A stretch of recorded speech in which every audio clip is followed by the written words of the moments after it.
C, got the fucking juice. Circus the new goal. Chris, this shit fun.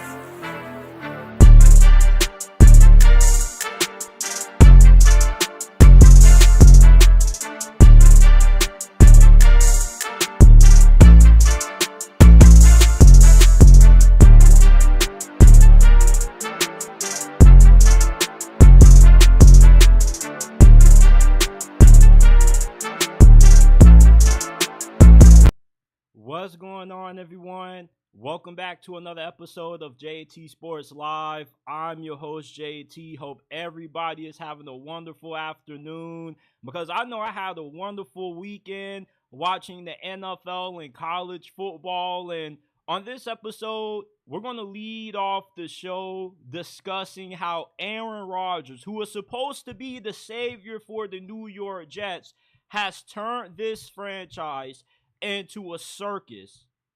Deshaun Watson, he's out for the season after he ruptured his Achilles and the Browns lost against the Cincinnati Bengals. And Browns fans had an unkind reaction to his injury. He got booed. Were they taking things too far, or were they justified in booing Deshaun Watson off the field as he was carted away from his injury? The Lions are believed to be the best team in the NFC right now, but I gotta disagree with that statement. I think that there's a team in the same division that they play in that right now has a better shot at winning the Super Bowl than what the Lions do. 49ers faithful want Kyle Shanahan fired, which I think is really foolish. And on the college football side of things, we're going to dive into the troubles with Florida State and USC football. Colorado, it looks like they are poised to make a Big 12 championship run. And Alabama, despite them having a disappointing loss to Tennessee this past weekend, I'm still very confident that Kalen DeBoer can turn this thing around and that the Tide will make the college football playoffs this season. Shout out to everybody that's tuned in wherever you're watching, YouTube, Facebook, X. Smash that like button, subscribe to the channel, turn on post notifications so you don't miss when we go live and drop new content. And let's dive into it. So, the New York Jets are a huge disaster. They're 2-5 right now, and when they traded for Aaron Rodgers a few years ago, it was believed that this dude was going to be the savior for the Jets franchise. Aaron Rodgers was going to be the dude to lead the Jets back to glory. But all he's done instead is make this the biggest circus in the NFL right now. Aaron Rodgers, he's the ringleader, and everybody else behind him are clowns in this circus that the Jets are. And I believe that the Jets were better off sticking with Zach Wilson or finding any other quarterback not named Aaron Rodgers. Because for as talented as what he is, he's a cancer in the locker room. All right, he has created a toxic locker room environment for a lot of these Jets players, rather that be throwing Mike Williams under the bus, not really wanting to take all the accountability. Every time Aaron Rodgers has to talk to the media after a loss, he takes a little bit of accountability, but he always likes to point the finger at other people for why things haven't gone right.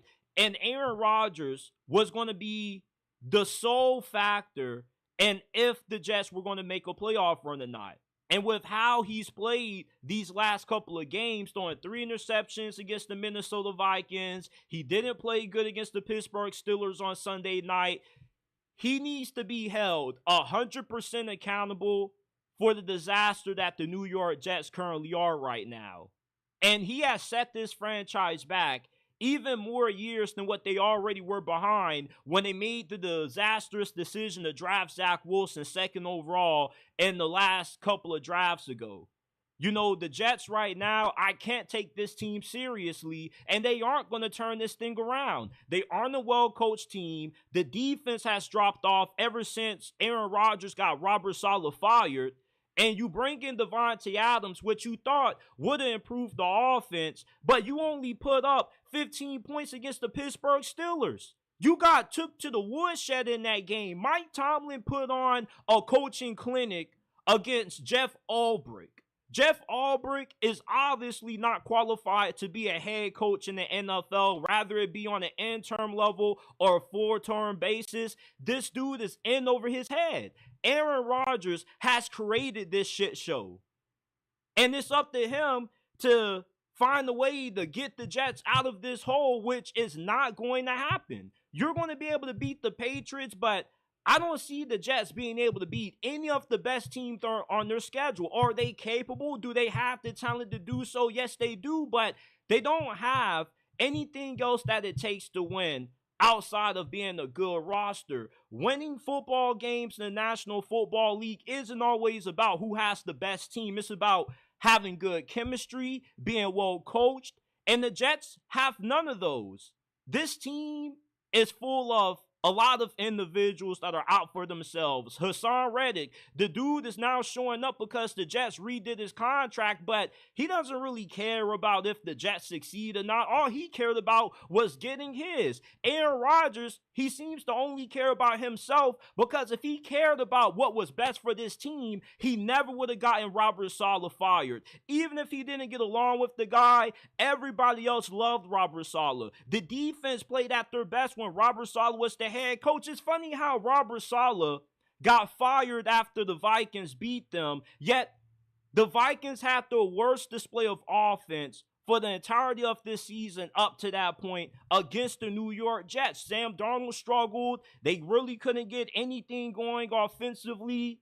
But yet, Aaron Rodgers throws 3 interceptions in that loss, and yet Robert Saleh is the dude who has to go. But Nathaniel Hackett is still allowed to be a coach on this coaching staff. Are you kidding me right now? Aaron Rodgers is the ringmaster for this clown show that he's running down there in the Big Apple. And it's no denying that Aaron Rodgers, the way that he's running this Jets franchise, is really equivalent to the way that LeBron James has been running the Los Angeles Lakers. Not only is he the coach, but he also is the general manager as well. This is Aaron Rodgers' team. He wanted Devontae Adams. He wanted Allen Lazard. He wanted Tyron Smith. The Jets have given this dude everybody he wanted, fired the coach who he didn't get along with, and yet what does this team have to show for it? They're 2-5. Arguably the worst team in the AFC East. This team has massively underperformed because of Aaron Rodgers. He's not a good leader. He's a cancer. And now we see why the Packers were more than willing to move on and allow Jordan Love to get the opportunity to take over the reins, which has proven to be a great decision. Aaron Rodgers is a nut job. The dude is a head case. I knew that the Jets were going to be a disaster this season when Aaron Rodgers missed days of mandatory minicamp to go across seas in a different country to go do drugs.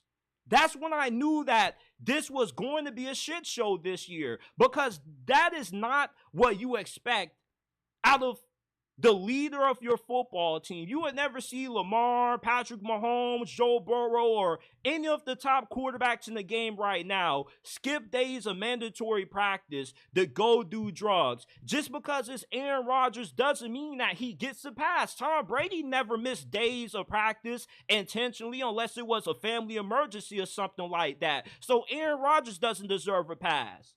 You can say, well, it doesn't matter if he missed practice. That's old. Well, this team is 2-5, and they're not playing good football. Aaron Rodgers hasn't played up to standards, and you can blame him missing days of mandatory minicamp to go do ayahuasca for one of the reasons why the Jets are in this disastrous situation. Jets fans, I feel really bad for y'all right now, because y'all thought that for the first time in decades, you were actually going to have something to cheer for when you watch this team. But now, instead of cheering for this team to make it to the playoffs, you're now probably cheering for this nightmare to be over, because it's just such a big disappointment that Aaron Rodgers is going to end his career on such a sour note because he wanted the create his own team, build his own roster, create his own coaching staff, and you see the massive disaster that he has caused within the Jets franchise. The Jets already had a Looney Tune owner. And now you bring in a Looney Tune quarterback. Of course, what you thought was going to happen. This thing is about to get really ugly for Aaron Rodgers and the rest of that Jets locker room over the next month or so. Because outside of the Patriots, there isn't another game on their schedule that I really think they got a fair shot at being able to win with how dysfunctional this team is. Look, they can't even get a challenge flag thrown. You got Aaron Rodgers throwing an attitude with Jeff Albrecht because he took too long to throw the red challenge flag. Like, he wants to blame the media, saying how, man, well, I need to stop listening to you guys in the media because you guys aren't making things any better. Aaron Rodgers, the media is only coming at you like this because the expectations were so high and you're not living up to those expectations. They rated nearly a whole entire year for this. And to be let down, going 2-5 at this point in the season, the media has a right to be critical. They have a right to attack you because you haven't held up your end of the bargain. You've played like a mid quarterback. You don't look like the bad man anymore. You got moments when you look like what you used to be, but right now you're a skeleton of the Aaron Rodgers that we've seen and grown up with so many years when you were playing with the Packers. You're nothing more but a memory. People are thinking of you for what you used to be in your glory days. Father Time has caught up to Aaron Rodgers. The dude is done. He's not good enough at this stage of his career to help the New York Jets elevate to being a playoff team because of how dysfunctional this franchise is. You can say that the Jets are cursed, but you also got to take into account that Aaron Rodgers hasn't helped you find any solutions to get rid of your decade-long curse of constantly drowning in mediocrity. Every time Bill Belichick talks about the Jets, he always makes a joke of them because that's the only thing the Jets can be looked at as the biggest joke in the National Football League. Robert Saleh, their owner and their general manager, flew thousands of miles across the country to get on their knees, put their pom-poms in the air to beg for Aaron Rodgers to play for them. And look where it's gotten them. They're 2-5 and they're a joke. They're a laughing stock. You got embarrassed by Grandpa Russell Wilson and Mike Tomlin on national football or on national television. You know, everybody and their mama was picking the Jets to win that game. And instead, you got humiliated. The Jets are a disaster, and this team sucks right now because of the mess Aaron Rodgers has created. Hit that like button, subscribe to the channel if you haven't already. Shout out to everybody that's watching on YouTube, X, Facebook. Remember, we are not just a YouTube channel. We are a podcast. You can find this episode and all of our other ones on Apple, Spotify, Amazon, wherever you get your podcast from. The JT Sports Podcast is available. If you got any questions that you would like answered on our mailbag episodes that we're going to be doing this Wednesday, go ahead, send them in the DMs on Instagram at JT Sports _ and on X at JT Sports __.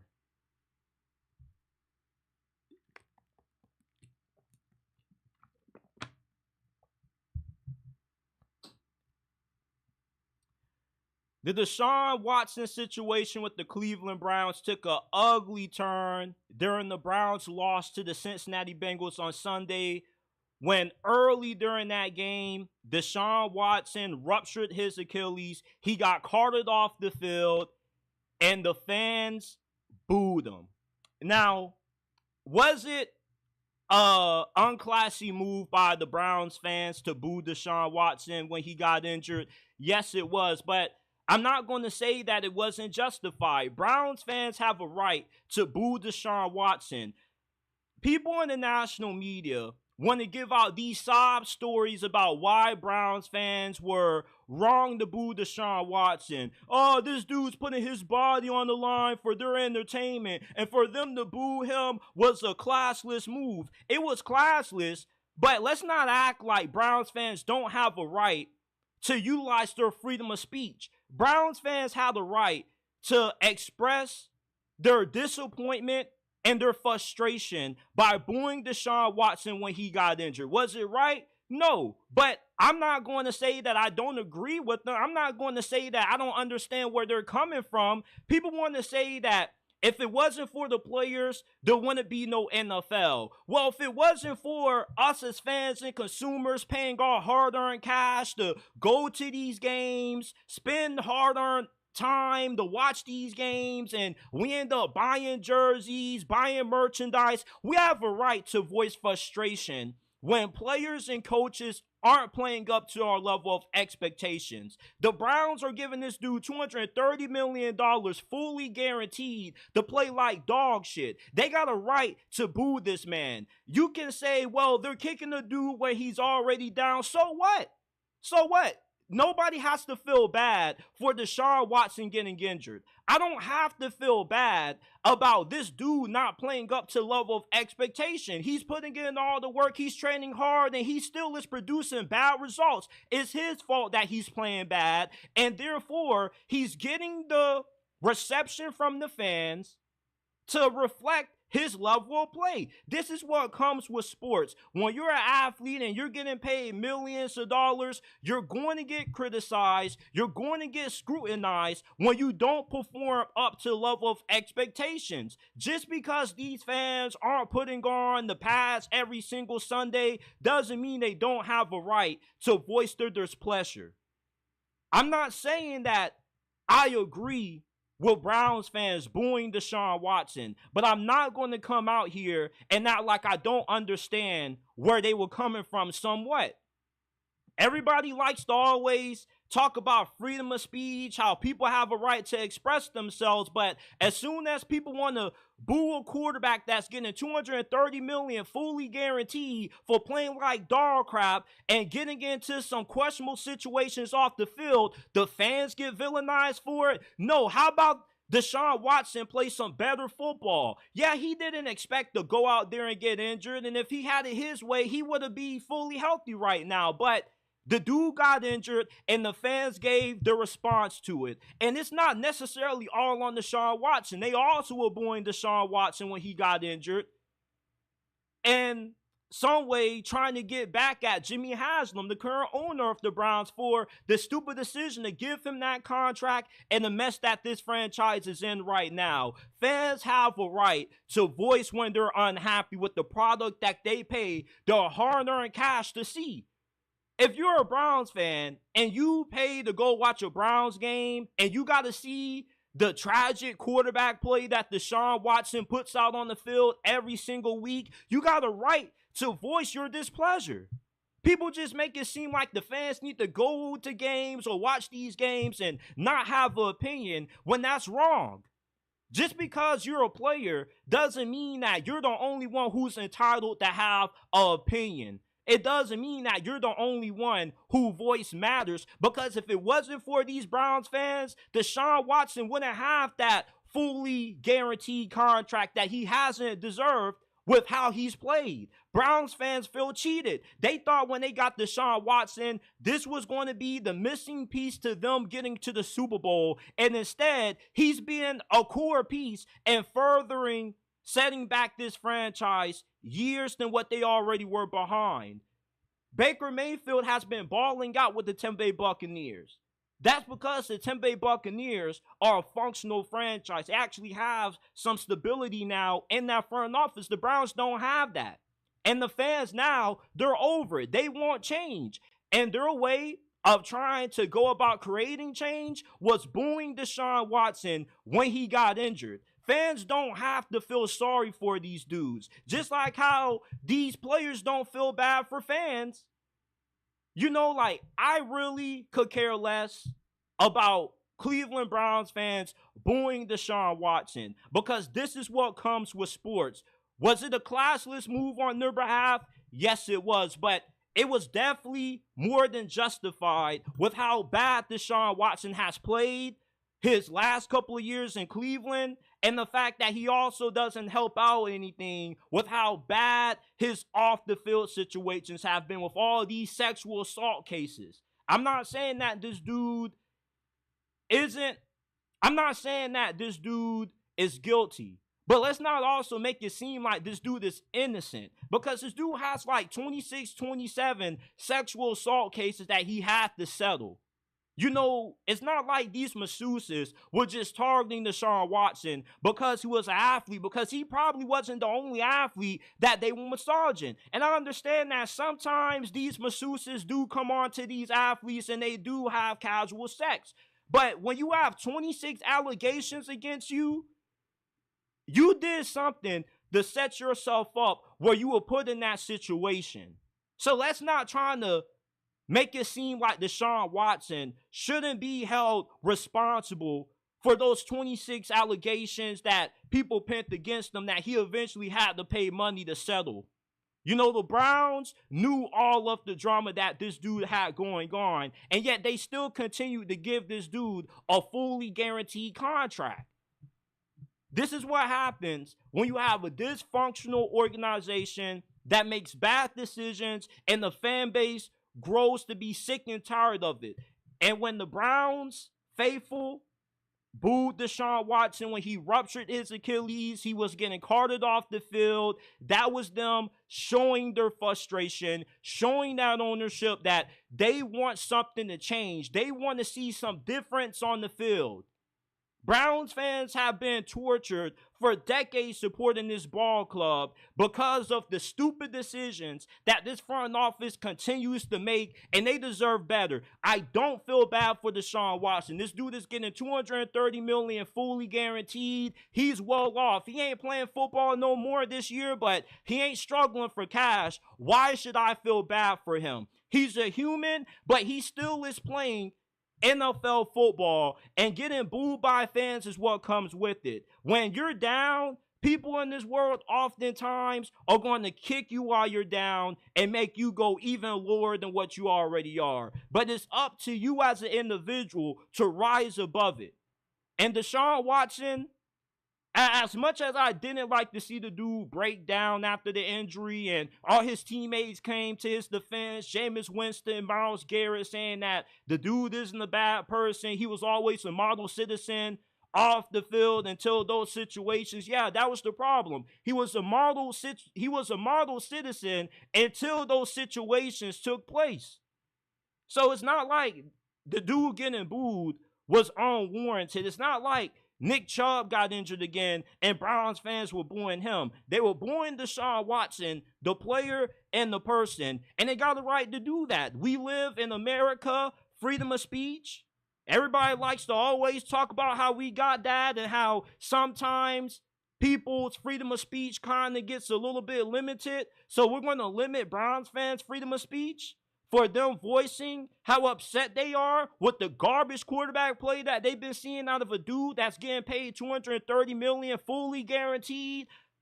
I side with Browns fans in this situation. I'm not going to be like everybody else and attack you, even though what you did was a little bit classless, because no matter how bad of an individual Deshaun Watson may be perceived to be in the eyes of the media and fans, I don't really think that anybody deserves getting booed when they are giving it their all. I'm pretty sure Deshaun Watson is trying his best. Sometimes you can try your best and it just isn't good enough.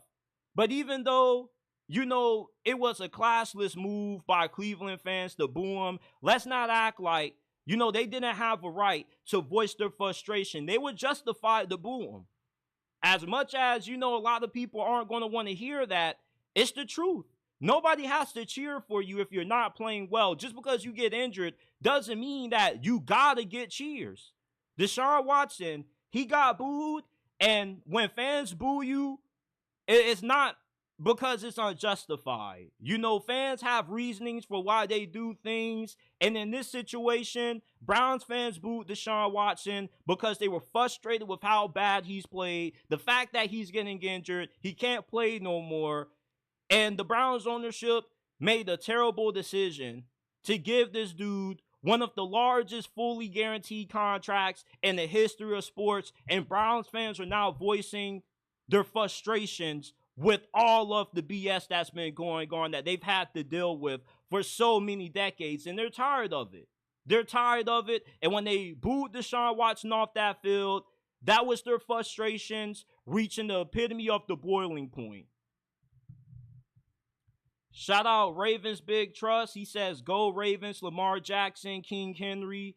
Shout out to D'Angelo H. He says, Brown signing Watson was a smack in the face to all decent people. They signed him with all his cases still pending. How could they stoop so low? I agree. Shout out to my guy, M. Sparks. He says, sup, JT, Pittsburgh Steelers for life. Hey, man. A lot of y'all were coming at me when I was harsh on Russell Wilson, and I ain't gonna lie, that boy shut me up. He was looking pretty good out there. Although he did struggle a little bit to start the game. It's not about how you start, it's about how you finish.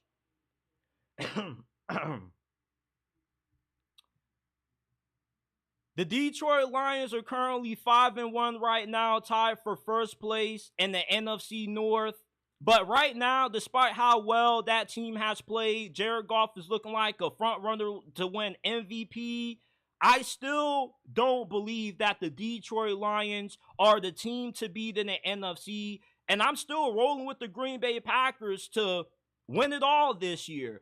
Listen, as good as what the Detroit Lions are playing, I don't believe that they are a better team than what the Packers are. The Packers are a better, more well-rounded team than what the Lions are. Their offense is stacked. They got a good offensive line. They're deep at receiver. Josh Jacobs has been a really good addition to that squad. Jordan Love, for the amount of interceptions that he likes to throw, this dude also is good enough to lead you to a championship because he can overcome his mistakes. He makes a lot of great throws off platform. The dude looks like the third coming of Aaron Rodgers and Brett Favre put together. It's like Jordan Love gives you the best and the worst of what you got from Aaron Rodgers and Brett Favre. If you were to put those two quarterbacks together in one, that's what you get out of Jordan Love. Although he gets a little bit loosey-goosey with the football at times, with how well he has played in spite of his mistakes, it shows you just how good the Packers can be when they really start playing their best football. Because right now, I still don't think that we've seen the Green Bay Packers play their best brand of football yet. I believe that once we get into late November, early December, the Green Bay Packers are going to separate themselves from the rest of everybody in the NFC. They got a really good defense. Their new defensive coordinator, Jeff Hafley, has done a wonderful job at improving that side of the football. You got Rashawn Gary, Preston Smith, Devontae Wyatt, their defensive tackle who currently is leading their team in sacks. They got one of the best defensive lines in the NFL. You got a really good secondary. You added Xavier McKinney in free agency. He's been a stud. And we know Jair Alexander is one of the best corners in the NFL. I don't believe, from a talent standpoint, the Detroit Lions match up that well with the Green Bay Packers because their defense is not that good. We saw their defense get shredded by Sam Darnold. We saw their defense get shredded by the Seattle Seahawks as well. The Lions are a good offensive team, but they're not a good, well-rounded team with the inefficiencies that they tend to have on defense. With the injury to Aiden Hutchinson, it further makes me more confident that the Green Bay Packers, not only are they going to win the NFC North, but they also should be the favorites to win the NFC because this team has yet to play their best football. When Jordan Love starts limiting all these mistakes, he's going to be one of the 5 best quarterbacks in the NFL. The only thing that's holding him back is the fact that he can't take care of the football. But once you start to see him get a little bit more hot as the season progresses, and you see those turnover numbers decline, the Green Bay Packers are going to become one of the most dominant teams in the NFL. It's already surprising enough that they're 5-2, and they didn't have Jordan Love healthy for a few games to start this season. You were still finding ways to win with Malik Willis. Their head coach, LaFleur, has done a great job of building this offense around Jordan Love and his skill set. And when he ends up figuring out how to solve these turnover issues, the Packers are going to be the scariest team in the NFL and the team that nobody should want to play because they got a great defense. And when the offense finally figures it out, which the offense is already playing good in spite of all of Jordan Love's mistakes, this is a team that I believe is good enough to win it all. The Detroit Lions, for as good as how they've played to start out this season, I don't believe once we get into playoff time, if they play the Green Bay Packers, they're going to be able to knock off that squad. Because by that point, the Packers are going to be playing their best football. The Packers, to me, right now, and I know it's super controversial to say this, but they are a better team than what the Detroit Lions are. This team was winning without their starting quarterback. It shows you how much depth and how well coached they are. If Jared Goff was to get injured today, would the Detroit Lions still be the better team? Would they still be able to be as good as what they are? No.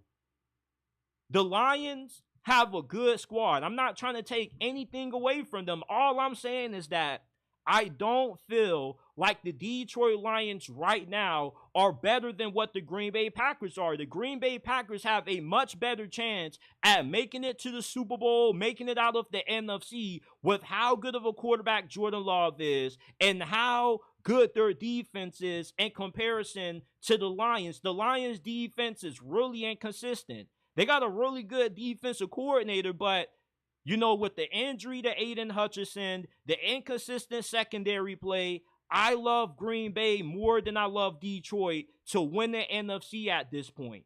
Now, that definitely can change because both of these two teams are going to be facing off in the next couple of weeks. But if I had to bet money on who's going to win that game right now, I would take the Green Bay Packers to win it because I don't believe that this team is playing their best football yet. You can make the argument that the Detroit Lions have already peaked right now. This is the best football that they're going to play all year, but you don't want to peak too early. Right now, I think that the Packers are the team that has more potential than what Detroit has because Jordan Love, the fact that they still are winning these games in spite of all his mistakes, when he cleans those turnover issues up, this is going to be a really scary team that nobody's going to want to see in January. And I promise you that.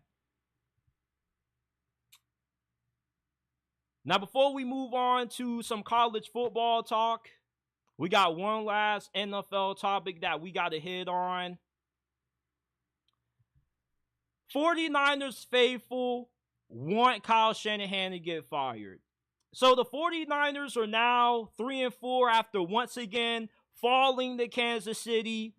And the 49ers faithful are calling for Kyle Shanahan to get fired, which I think is incredibly foolish. And it would be stupid for the 49ers to fire a head coach who's been to 4 out of the last 5 NFC championships and 2 Super Bowls during that span, doing that with 2 different quarterbacks that most people don't perceive to be that good. We know Jimmy G was a mid quarterback.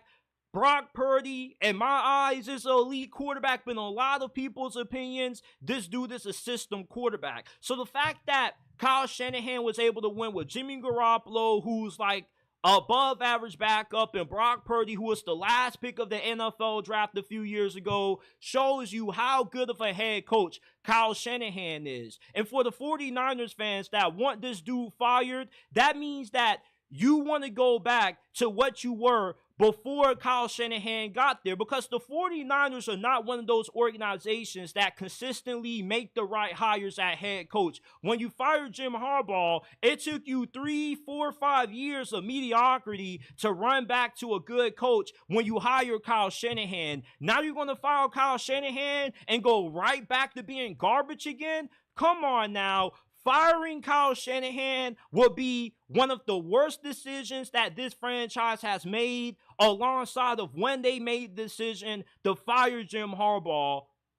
You know, the biggest issue with Kyle Shanahan is that he can't do what the rest of the NFL has failed to do, and that's beat Patrick Mahomes. We keep trying to crucify Kyle Shanahan, trying to call this dude overrated because he can't do what the Ravens, the Buffalo Bills have been unable to do, and that's take down Patrick Mahomes and Andy Reid. There's no shame in losing to the Chiefs. Just because he has lost to the same team several times in the Super Bowl in the regular season doesn't mean that this dude is a bad head coach, and it doesn't mean that his time in San Francisco is running out. If anything, it means that he needs to make some updates to his offensive philosophy. He has started to become a little bit overly dependent on certain things that he's grown accustomed to doing a lot, like, depending too much on the passing game. I think he needs to get back to running the football more in the red zone. They also got to be better at taking care of the football in the red zone as well. And you got to find a new defensive coordinator. When the 49ers were running amok on the NFC in previous years, they normally had a really elite defensive coordinator. Robert Saleh, DeMeco Ryans, their previous defensive coordinators were head coaches. And when you got coordinators that are head coaches, it shows you that you got a head coach that's really good at putting together a great coaching staff.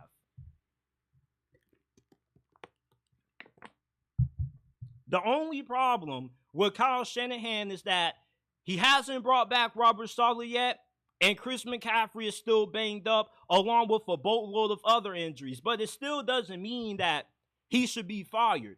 If the 49ers faithful want to go back to rooting for a team that's competing for the first pick of the draft every year, then go ahead and continue to ask for Kyle Shanahan to get fired, and your wish is going to be granted. And you always know what they say. Be careful what you wish for, because you're not going to like what happens when you actually get your wish granted.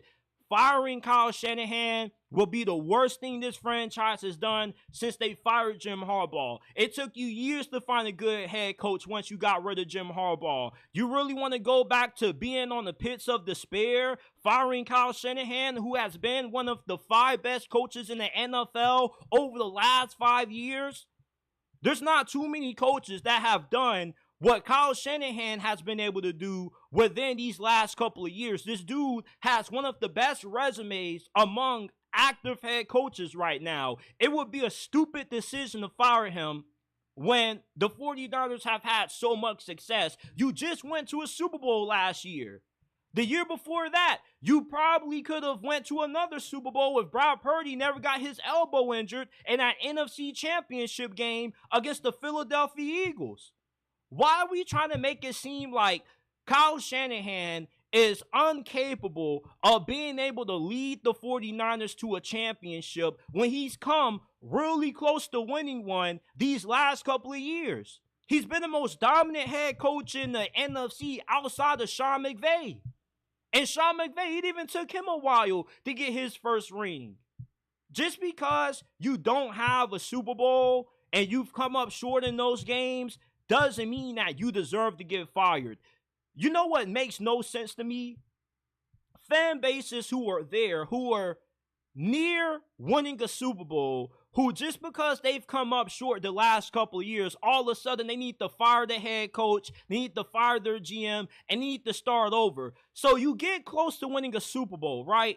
And instead of continuing to build up the team, keep the same staff in place, you want to start over and trade everybody and maybe not ever be in another position to win a Super Bowl for another 2-3 decades, right? Because that's essentially what you're saying when you claim that you want Kyle Shanahan fired. No, you don't want Kyle Shanahan fired, because I promise you, if you fire Kyle Shanahan, you're not going to find a good replacement for him. I remember when you fired Jim Harbaugh, you went to Jim Tomsula and Chip Kelly, and look where that got you. Yeah, you were the biggest laughingstock in the NFL again. Nobody wanted to watch you anymore. Kyle Shanahan has been the best thing that happened to the 49ers in damn near a decade since they fired Jim Harbaugh. And they never should have got rid of him. They only got rid of Jim Harbaugh due to the clashes that he had with the front office, which it turns out that the dude was right. Trent Baalke was a stupid executive. Look what he's doing as the GM for the Jacksonville Jaguars right now.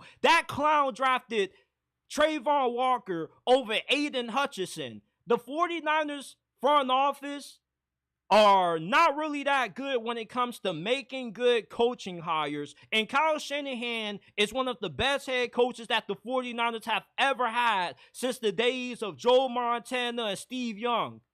So if you're a part of the 49ers faithful, you need to stop calling for Kyle Shanahan to get fired because it's utterly ridiculous and it would be a foolish decision for him to get fired. This dude has been one of the most successful coaches in the NFL over the past 5 years. You've been to the NFC Conference Championship 4 out of the last 5 seasons, man. That means that you've been 1 game short or better of winning the Super Bowl. If you don't want Kyle Shanahan, I'm pretty sure the people in Jacksonville will gladly take this dude with open arms. 49ers faithful is ungrateful for Kyle Shanahan as a head coach. This dude brought your franchise out of the pits of irrelevancy. Nobody gave a damn about the 49ers until Jim Harbaugh got there. And then once you kicked him to the curb, nobody cared about you again. You were irrelevant. You weren't playing in big-time games. You weren't in Super Bowl discussion. Then you get Kyle Shanahan. He leads you to 4 NFC championships out of the last 5 years. And just because the dude can't beat one of the greatest players that ever play in the NFL, he needs to get fired. You sound freaking ridiculous. Stop overreacting. You're 3-4 right now. The season is far from over. The NFC West is not good. The Cardinals suck. The Seattle Seahawks are inconsistent. And the LA Rams are currently banged up with injuries right now. There's no reason to be calling for Kyle Shanahan to get fired. If you want to call this dude overrated, cool. Although I disagree with you, it's understandable. But let's not make it seem like Kyle Shanahan is a bad coach and he just has to go. Sometimes you have seasons where things don't go as perfectly as expected. Coming into this year, everybody and their mom was picking the 49ers to be one of the best teams in the NFC this year. And right now, they haven't looked like that. They don't even look like a top 3 team right now. But it's not about how you start. It's about how you finish. But 49ers faithful, y'all are tripping right now, calling for Kyle Shanahan's job. This dude is one of the best coaches in the NFL. He is a top 3, top 4 coach in the league. Nobody has had the resume that Kyle Shanahan has had over the last 5 years. So let's just chill out on the fire Kyle Shanahan talk right now, because unless the 49ers have 2 or 3 straight back-to-back losing seasons, there's no reason to fire Kyle Shanahan, because he has you in a better situation than what you were years ago after you fired Jim Harbaugh. If you really want to go back to that, go ahead, but it will be a foolish decision to fire Kyle Shanahan. Shout out to Kate Roan with the $10 donation. Greatly appreciated. She says, powerful JT Sports Live. How about Steel City killing it at MetLife? Absolutely, man. The Pittsburgh Steelers, they absolutely slaughtered the New York Jets. If you guys haven't seen my reaction, go ahead, check it out. Let's move on to some college football talk. Mike Norvell did a great job of building up Florida State the past couple of years to last season, getting them to go undefeated in the regular season, capturing the ACC title. Yeah, it was disappointing that they got left out of the playoffs, and it was disappointing how their season ended, getting crushed by Georgia in the Orange Bowl, but there was a lot of optimism around this program coming into this season.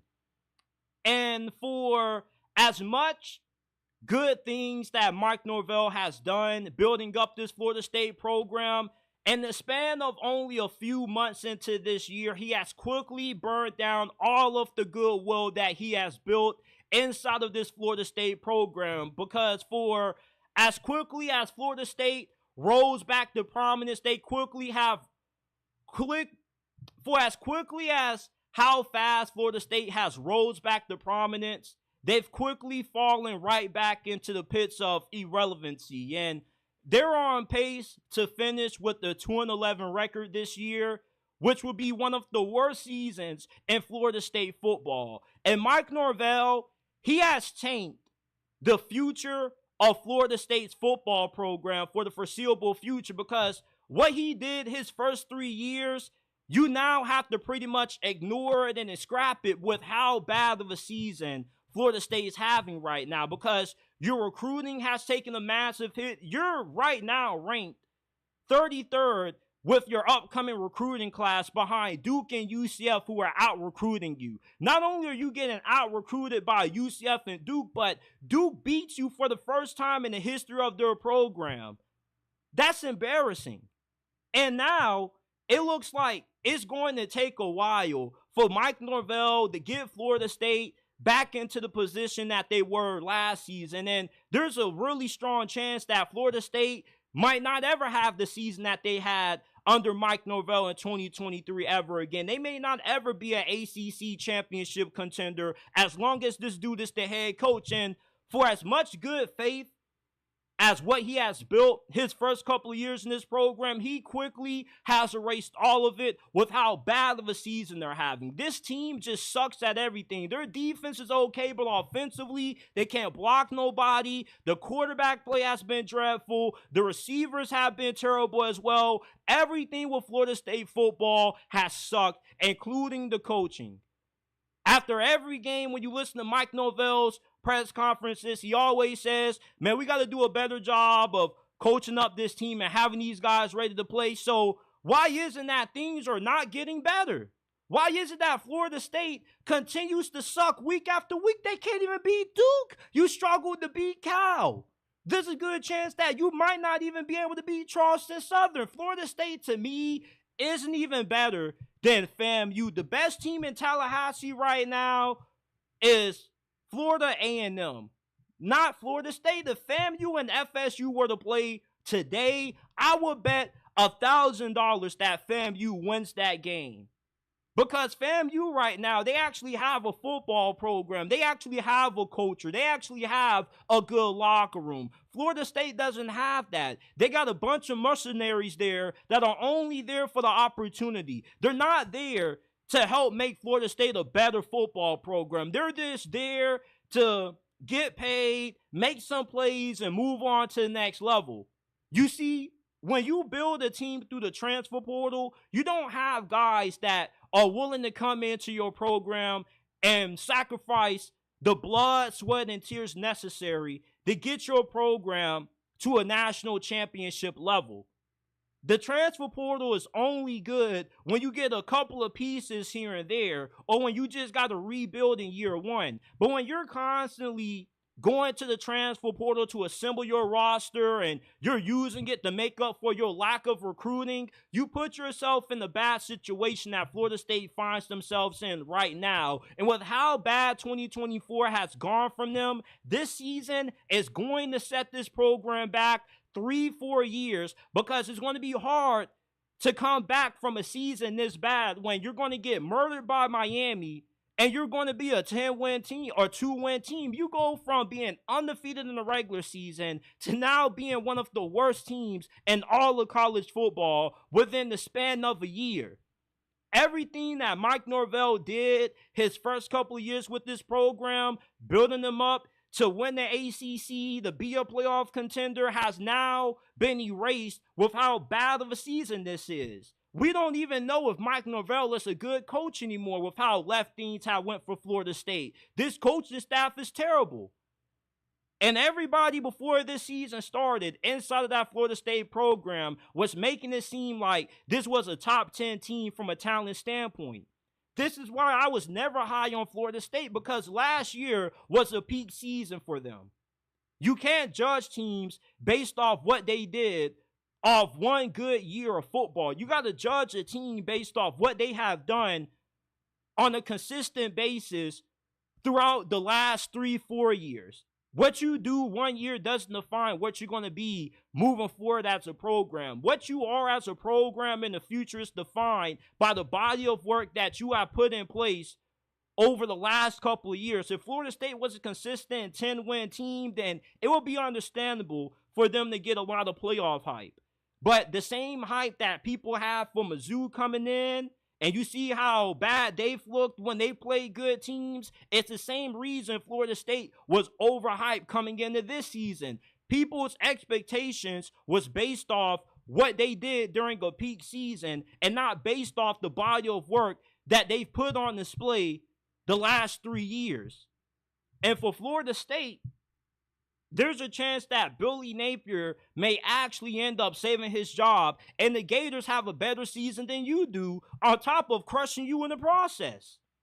You know, Florida State right now is in a really bad situation with Mike Norvell being their head coach, because you just gave this dude an extension. He has like an $80 million buyout, so he obviously isn't going anywhere anytime soon. You got another Jimbo Fisher on your hands. You remember when Jimbo Fisher peaked after he won that national championship against Auburn with Jameis Winston? Yeah, after that, they never won another national championship, and every year after that, that program steadily declined. And that's what you're seeing with Florida State. It's just that the decline under Jimbo Fisher took a little bit more time. The decline under Mike Norvell only took a few months to see.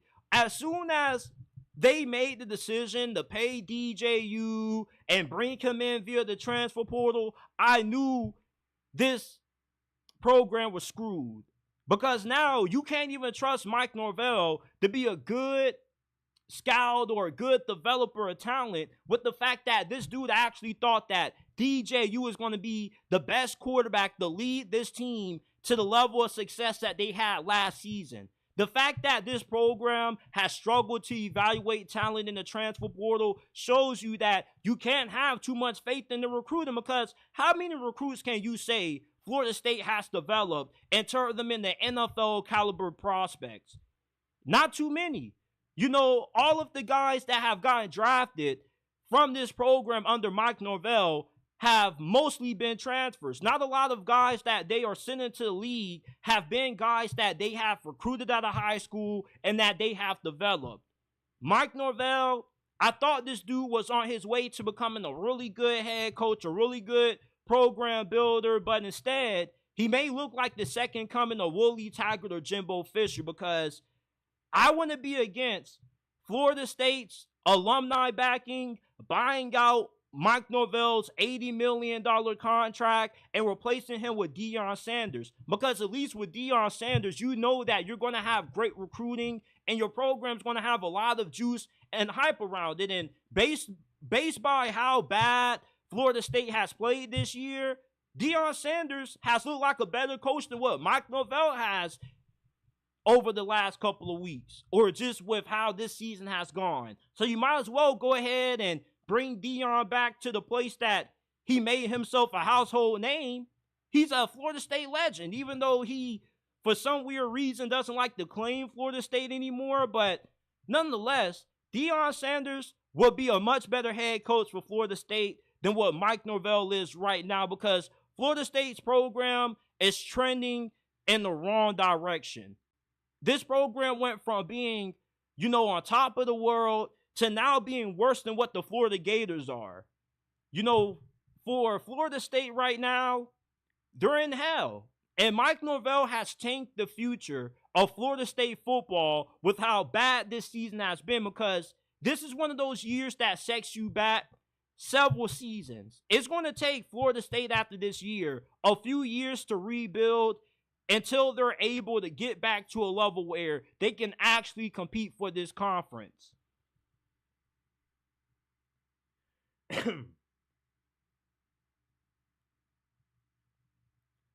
So are you ready to finally admit that Colorado is going to win the Big 12 this year? Deion Sanders, in his second season as the head coach of this program, has this team poised to make a run for the college football playoffs, because all they got to do is win the weakest conference in college football. Because when you look at the Big 12, the two best teams in this conference right now, Iowa State and BYU, who are still currently undefeated, they're more than likely going to end up having a hiccup somewhere along the road, okay? Iowa State still has to play Texas Tech and Kansas State. BYU still has to play Utah on the road, Kansas, Arizona State, and Houston. And Colorado, with their last remaining games on the schedule, I love their chances of being able to win this conference, and stamp a spot in the 12-team college football playoffs this year, because they're in a conference where they're going up against teams that don't have good secondary play. They don't have a lot of talent on the defensive line. And the fact that you got Shedeur Sanders, who's going to be the number 1 overall pick in next year's draft, alongside of Travis Hunter, who probably is going to be the 2nd or 3rd overall pick in next year's draft, and he's a Heisman frontrunner at the moment, gives this team such a great advantage. Because if you can't get pressure consistently on Shedeur Sanders, and you can't slow down this deep and talented group of wide receivers that Colorado has, because they lost a lot of guys to injuries these last couple of weeks, and they were still able to dominate even without Travis Hunter, even without some of their best players on the both sides of the football. They still have shown that they got more than enough depth to be able to win tough games. You didn't see that last year. Last year, Colorado didn't have any depth on the D-line, at receiver. It was just Shedeur Sanders and Travis Hunter and everybody else. But now, you got a well-rounded football squad this year.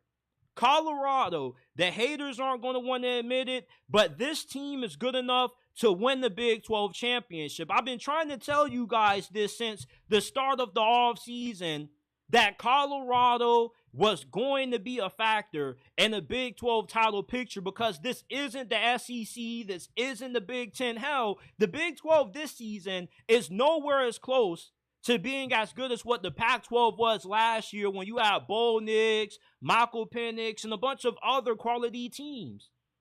And yeah, you got a lot of teams that only have 1 loss. BYU and Iowa State look really good, but the gap between Colorado and the rest of the Big 12 is not big. As a matter of fact, there is no gap at all. If anything, Colorado, from a talent standpoint, is the best team in the Big 12 right now, because there's not a single team in this conference that has a better quarterback in this conference than what Shedeur Sanders is. And they also don't have the firepower that Colorado possesses on offense. They just smashed UCF, Baylor, and Arizona. And every time they beat a good team, people like to say, oh, well, that team isn't good. Colorado should have beaten them by that margin. Well, if those teams are bad and Colorado is handling them and they're blowing out UCF and they're blowing out Arizona, isn't that a sign that this team has improved under Deion Sanders? You can't say that they're going 4-8 anymore, because they're 5-2. He's already exceeded his win total from last year. Why can't y'all just admit the fact that Colorado is going to win the Big 12 this year? There is no team in this conference that's good enough to stop this team. If Kansas State was to run it back with Colorado, the Bucs would kick their ass, because they don't have a consistent pass rush and they don't have a good enough secondary that can slow down Shedeur Sanders with all of these studs at wide receiver. Why are people so hesitant to admit that the Buffs aren't playing around anymore? They ain't coming anymore. You heard what Deion Sanders said. They're here, and they're about to kick the door down. They're about to win the Big 12 championship, and they're going to have a spot in the college football playoffs this year. People love to hate on this team. They love to try to downplay Colorado's success, and it's getting to the point where it's just really annoying now. Just accept the fact that Colorado is a good team. They're going to get Miss Peggy to a good bowl game and then some, man. Like, why are people rooting for Deion Sanders in Colorado to fail? Like, all of these media narratives have been overblown. People take one small incident for Colorado and they blow it up to be something bigger than what it is. This team is already better than what the majority of y'all expected them to be. Most of y'all thought that they were going to be a garbage team this year. You thought they were going to be just as bad as what they were last year, and Deion Sanders has already proven otherwise. Just accept the fact that Colorado is going to be your Big 12 champion this year, and they're going to be playing in the college football playoffs. When you got the best quarterback in college football and the best player in college football in Travis Hunter, it gives you a tremendous advantage, because just with those two guys alone, your offense is going to be super consistent, because it's hard when you don't have a reliable pass rush to stop the best quarterback in college football and to stop the best player in college football. Look, Ashton Genty is a phenomenal player. He's going to have the best season that we've ever seen out of a running back since freaking Barry Sanders. But let's not try to make it seem like what Travis Hunter is doing is something that is normal. He's playing nearly every snap on both sides of the football, offense and defense. He's the best wide receiver in the Big 12, and he's the second best cornerback in college football, only second to Will Johnson. He's a top 10 prospect at both of those positions. When you have a team that has these two caliber of players alongside of all of the good supporting cast that is around them, it's really hard for any other team in this conference, that being the Big 12, to match up with this kind of firepower.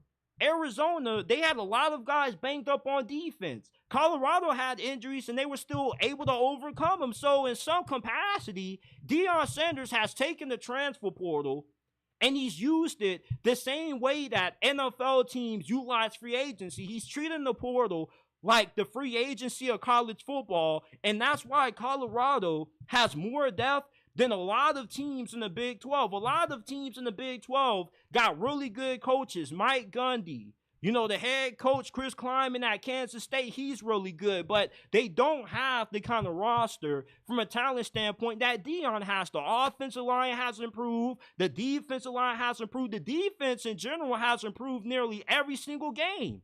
They can stop the run. They can get after the quarterback. You saw how they were getting after Noah Fafita. Come on now. This is a good enough team to win the Big 12 conference. This is one of the weakest conferences in all of FBS. I don't know who's worse, the ACC or the Big 12. I would have to say the Big 12.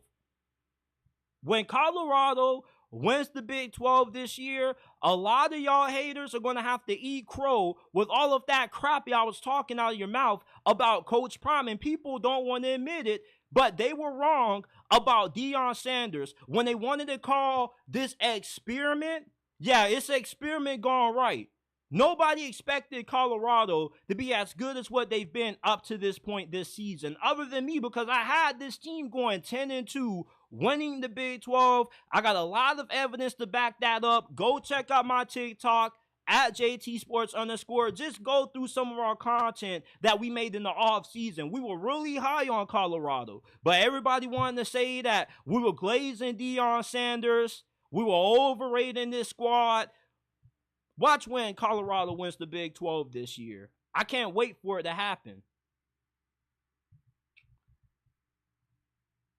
Alabama's season is far from over. Just because they're 5-2 coming off a loss to Tennessee on the road, they still have a 98% chance to make it into the playoffs this year if they win out, which is more likely to happen than them missing the playoffs completely. They are not going to lose to Missouri at home, and they're going to clobber LSU on the road because Brian Kelly and that squad, they're overrated. I'm not buying LSU. I know that they've had a few good wins. They beat Ole Miss. They handled Arkansas on the road, but LSU is far from being a great team. And Brian Kelly is the biggest fraud in college football. Kalen DeBoer, I still have a lot of faith that this dude is going to be a great head coach for the University of Alabama. This dude has beaten some of the best head coaches in college football. Kirby Smart this year, even though Georgia came from behind and they made a close game in the second half, you still can't make it seem like Kalen DeBoer didn't win that game, because at the end of the day, when you look at the schedule, when you look at the results, and you look at the box score, it shows a W in the win column for Alabama and an L for Georgia. So you can't downplay Kirby Smart losing to Kalen DeBoer. Kalen DeBoer has also beaten Dan Lanning twice, who just got a big win at home against Ryan Day in Ohio State not too long ago. He also beat and outcoached Steve Sarkisian in the semifinals of last year's playoffs. So Kalen DeBoer has more than shown the ability to be a great head coach. It's just that Alabama right now is in a mid-season slump, and they got to find a way to get themselves out of it. I don't know what the hell has happened to Jalen Milroe, but This dude is not a good quarterback anymore. He can't throw in the middle of the field. He has bad accuracy. It's really funny how Jalen Milroe can throw the deep ball with more accuracy than he throws short and intermediate passes. And then this dude just has tunnel vision. It seems like he only cares about throwing the football to Ryan Williams, and he doesn't think that anybody else at wide receiver is good enough to make plays, but just one person.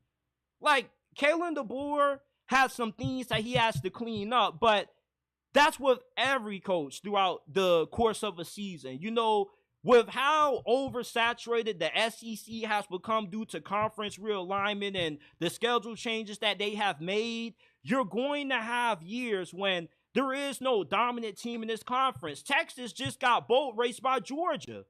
The SEC this year has showed us that you can be a good coach and a good team and still fall on any given Saturday. I'm not about to count out Kalen DeBoer in Alabama just because they're 5-2 right now. They can still go 10-2 as long as they win out and make it into the playoffs. And this is even without them making it to the SEC championship. Can you get to the SEC title game? The chances of that happening are really slim to none. But you still got a great chance to get an at-large bid in the dance.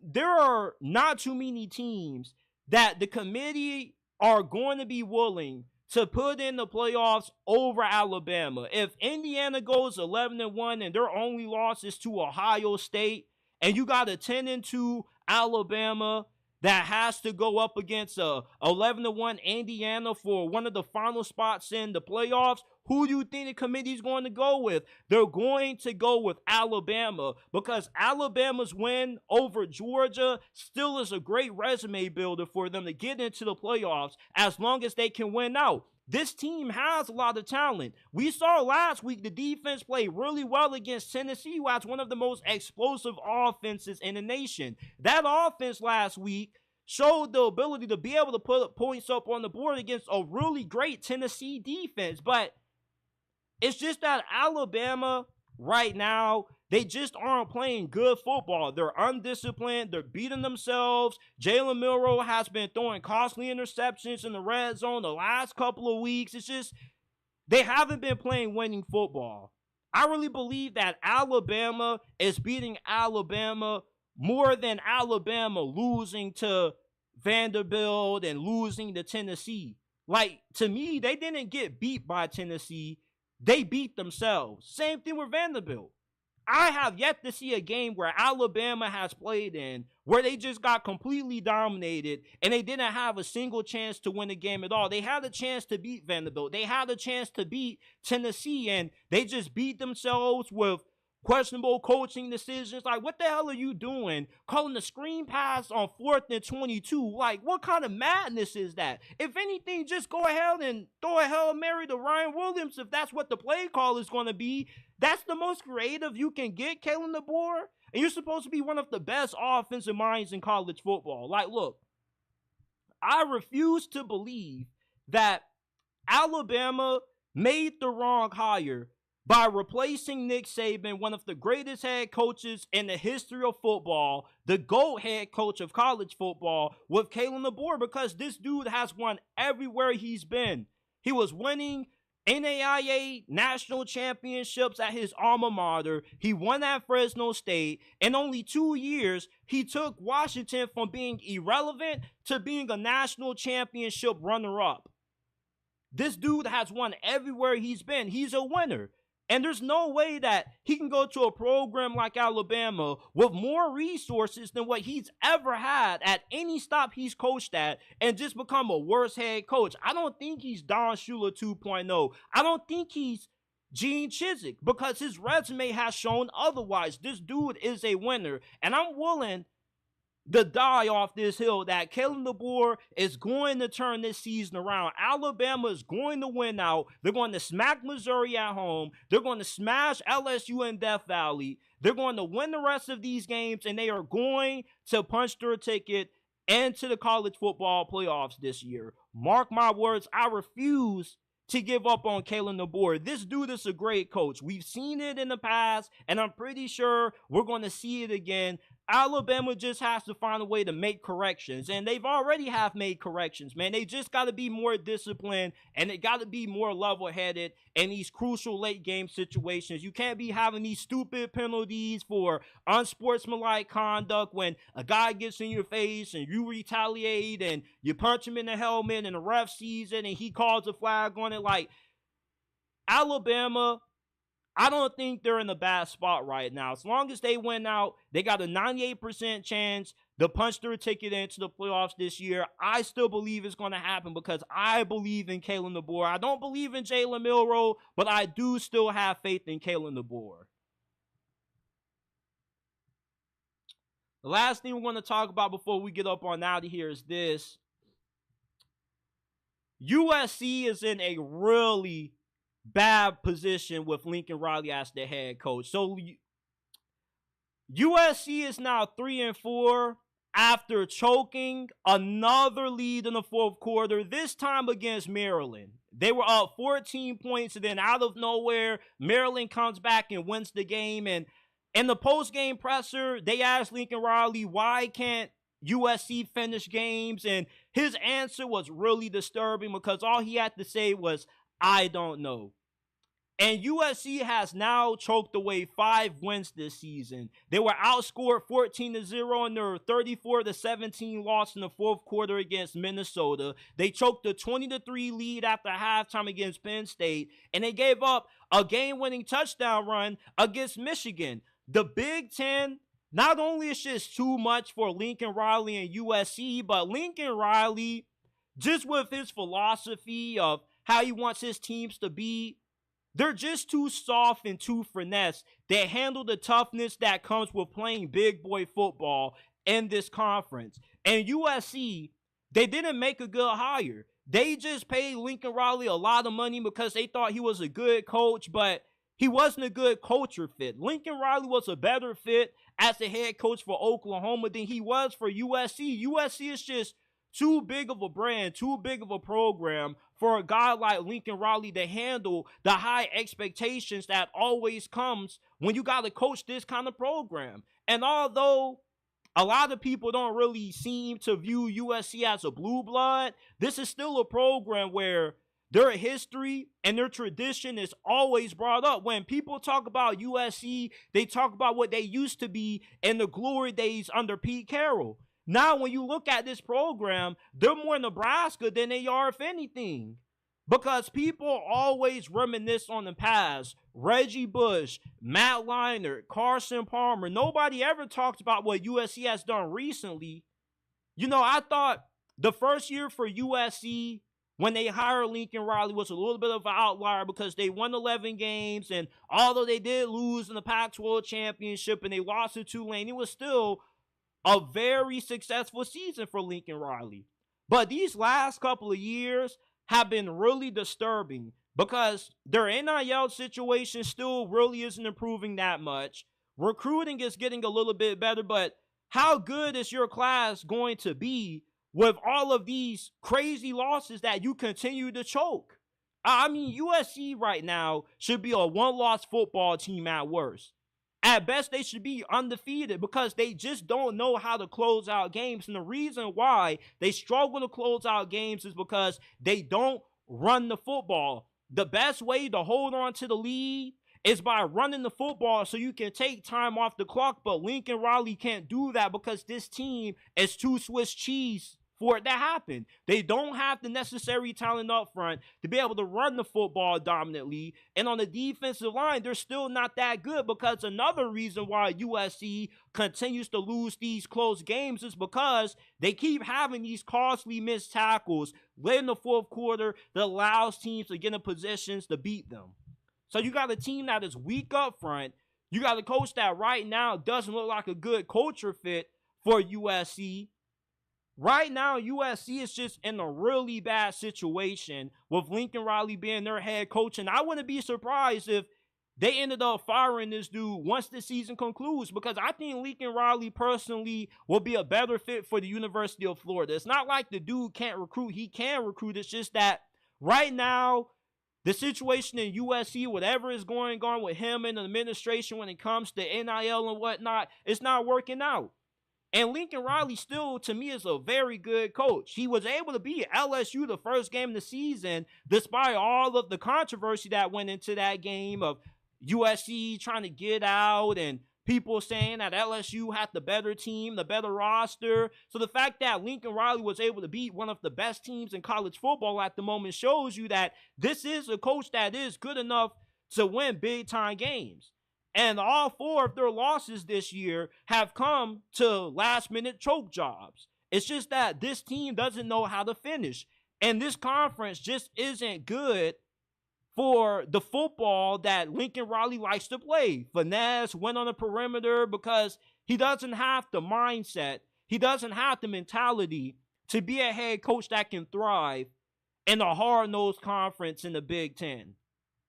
And USC, you got to start having a tough conversation about Lincoln Riley, because if you got another 7-5, 6-win season in store this year under Lincoln, this is not what you're paying this dude $100 million to do. This was not a program that was expected when Lincoln Riley took this job to be a long-term rebuild. If anything, it should have took like 1-2 years, and year 3 this year for Lincoln, this is when USC should be hitting their stride. But it just seems like USC has the same problems year 3 under Lincoln Riley that's plagued them from year 1. The only difference is that you don't have Caleb Williams to bail you out and make you look better anymore. If you had Caleb Williams this season with the addition of DeAnton Lynn as your defensive coordinator, you probably would still be a one-loss team, because Caleb Williams would be able to bail you out from choking these kinds of close games. But Miller Moss, he's not great, but he's not bad neither. Miller Moss is a pretty good quarterback. I get really annoyed when I see criticisms of Miller Moss. He needs to be benched. They need to go to Maviava. No, they don't. Miller Moss has played perfectly fine. The problem is that you got a head coach that doesn't know how to win games. When you have a team that continuously chokes the way USC has this season, it's on the coaching. It's on your coach to have you ready for these big moments when you got to make one last play to seal the game. It's just like 1 or 3 plays late in the fourth quarter that cost USC games. That's why I still believe that Lincoln Riley is a solid coach, because it's not like USC is getting blown out. They came close to beating Penn State. They came close to beating Maryland. But that's the problem. They keep coming up close. And it is way too often the story when you discuss Lincoln Riley's tenure at USC and what it's been. It's been a massive disappointment outside of him overachieving in year 1 when he won 11 games and lost to Tulane. This just doesn't seem like a good partnership. It doesn't seem like Lincoln Riley is a good fit for USC. And with USC making the move from the Pac-12 to the Big Ten, it just doesn't seem like the right conference for Lincoln Riley to have success in, just from his philosophy and the mentality that he has when it comes to coaching his team. He's better off being a head coach of a Big 12 school, or maybe a school in the SEC, because he already took down LSU. I think that the Big Ten just requires you to have a different brand of football, a different mentality that a lot of these coaches that come from these Mike Leach trees don't have. They don't have that toughness. They don't have that killer where they just want to embarrass you and impose their will up front. So for Lincoln Riley, not really having any ties to the Big Ten, not knowing what it takes to win in this conference, is not doing him any favors right now at USC. And if I was the Trojans personally, if I was to fire Lincoln Riley, you know who I would go after? I would go after Brent Bielema, the current head coach of Illinois, because he's been in the Big Ten for a very long time, has a lot of experience coaching in this conference. He knows the physicality that comes with playing in this conference, and he knows what it takes to win at the highest level. So until USC can find the coach that has the right mentality for winning in the Big Ten, they're going to continue to be a shell of what they used to be. They're going to continue to be a skeleton of, the old USC teams. Every time you talk about USC, people always talk about Reggie Bush, Pete Carroll, and the golden days, but That's all people are ever going to have to talk about when it comes to USC until this team can get better at adapting to the Big Ten. And for that to happen, they probably got to fire Lincoln Riley. I don't think Lincoln Riley getting fired shows that he's a bad head coach. He may be overrated, but he definitely can have success elsewhere. But sometimes in college football, coaches that end up getting fired is not because they're bad. It's just because it wasn't a good culture fit. And a lot of times in college football, the coaches that have success or the culture hires, the guys who they may not be the brightest when it comes to the X's and O's, but when it comes to connecting with guys in the locker room, connecting with the alumni and the donors, they're able to nail it because they're just a great fit. Like Sam Pittman, I still believe he's a great fit for Arkansas because of his mentality. Same thing with Dan Lannon at Oregon. But for Lincoln Riley at USC, like when the news first came out that USC was going to be hiring Lincoln Riley and they were pretty much stealing him from Oklahoma, I was a little bit confused with the move. And although I thought Lincoln Riley would succeed because he would be able to take advantage of the recruiting in California, it hasn't really worked out like that because he just isn't a good culture fit. But until Lincoln Riley can get better at adapting to the physicality of the Big Ten, USC is going to continue to falter under him because you can't keep having these big missed tackles in the fourth quarter of games, and you got to do a better job of closing out these games via running the football. This is it for this episode of JT Sports Live. I appreciate everybody for tuning in. Shout out to Stillception, shout out to Kate Roan, shout out to M Spark, shout out to everybody that's tuned in. Jeff Roy, wherever you're watching, Facebook, YouTube, X, do me a favor, smash that like button, subscribe to the channel, hit that bell icon so you don't miss when we drop new content and when we go live. Remember that you can find this episode of JT Sports Live on all podcasting platforms, Apple, Spotify, Amazon, wherever you get your podcast from. The JT Sports Podcast is available. Send your mailbag questions in on Instagram and X at JT Sports _ is where you can find us on IG. At JT Sports _ on X is where you can find us on X. And I appreciate you guys for